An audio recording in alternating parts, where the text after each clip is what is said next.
Целосно асфалтирана улицата 11 Конгрес во штипската населба Баби. Во должина од неколку стотина метри, инвестицијата е во вредност од околу 1.000.000 денари или околу 16.000 евра. Ова улица излегува на улицата Крушевска република, се поврзува со неа. Истата пред многу години требало да има и втор слој на асфалт, меѓутоа не бил поставен, така што со последниот слој на асфалт порамнето е површината на улицата со канализационите шахти.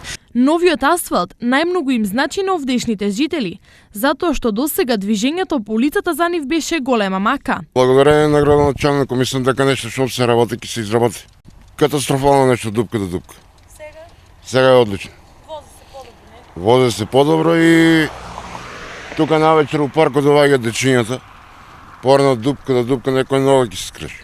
Добро како не е добро, се е добро што се направи. Листата за асфалтирање на улиците во градот се уште не е исцрпена. Одовде машините се силат на друга локација. Во следниот период се очекува асфалтирање на улиците Мара Минанева во населба Баби, потоа и во Лола Риба. Од општината потенцираат дека со асфалтирањето ќе продолжат се додека временските услови го дозволуваат тоа.